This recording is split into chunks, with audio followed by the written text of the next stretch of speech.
Pak Sukanto, tadi saya bertanya, Panji itu kan punya banyak ratusan rekening atas namanya. Memangnya selama ini dana yang sudah dikumpulkan itu disetorkan ke rekening yang berbeda-beda kah? Ya, kalau awalnya tidak. Tahun 91 dengan program Kirot dan 3 harokah itu, Kurban Ramadan Kirot, itu hanya satu rekening. Namanya rekening Abu Ma'arik di Bank CIC. Oke. Makanya kalau dilihat majalah Al Zaitun, pasti gambarnya pertama adalah Bank CIC. Oke, boleh ditunjukkan ke kamera Pak? Ya. Nah ini ya. Bank CIC kemudian Panji Gumilang membelikan sahamnya sebesar 49 miliar sehingga dia menjadi komisaris Bank CIC. Oke. Lalu membeli saham Texmaco dan saham-saham yang dibeli ini oleh dia itu dijadikan sebagai jaminan-jaminan. Sebagaimana sertifikat-sertifikat yang ada punya jamaahnya dijadikan jaminan-jaminan untuk kepentingan keuangan. Oke, itu tahun 90-an. Tahun 90-an. Kalau sekarang? Mulai tahun 95 setelah program 15 tahun berjalan, itu penyetoran setangan dari jamaah terus bertingkat sampai tingkatan wilayah. Dari wilayah itu datang ke Al Zaitun setelah Al Zaitun berdiri, langsung ketemu Panji Gumilang setiap hari Jumat dari 5 wilayah di Indonesia. Jawa Barat Utara, Jawa Barat Selatan, Jakarta, Jawa Tengah, Jawa Timur.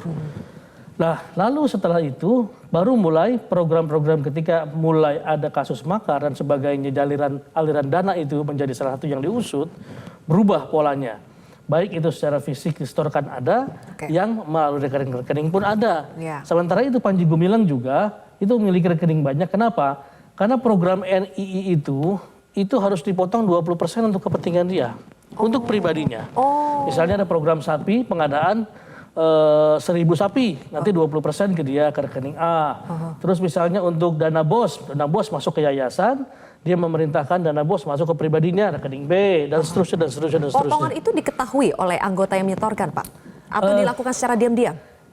Kalangan bawah nggak tahu apa-apa. Yang jamaah bawah ini tahunya jihad fisabilillah memberikan kepada pimpinannya yang dianggap selalu amanah.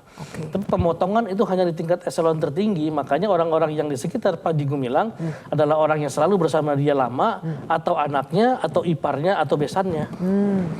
Oke, terus kwitansi-kwitansi yang Pak Sukanto bawa ini apa yang kami juga tampilkan di yang ditampilkan layar tadi itu adalah harokah kirot, pinjaman. Makanya di situ dalam bentuk gram dan emas. Sementara yang saya bawa ini adalah bentuk-bentuk ini seperti harokah kurban, harokah Ramadan, penyetoran-penyetoran dalam setiap orang yang memiliki tugas sebagai pimpinan NII juga harus berinfak dan sebagainya. Ini nama-namanya misalnya, ini wilayahnya, wilayah berapa? 99 berarti Banten Utara. Jumlah uangnya, kebutuhannya untuk kirot, idihor, harokah Ramadan, harokah kurban, sodakohos. Dan ini menjadi kewajiban yang disetorkan oleh setiap jamaah NII.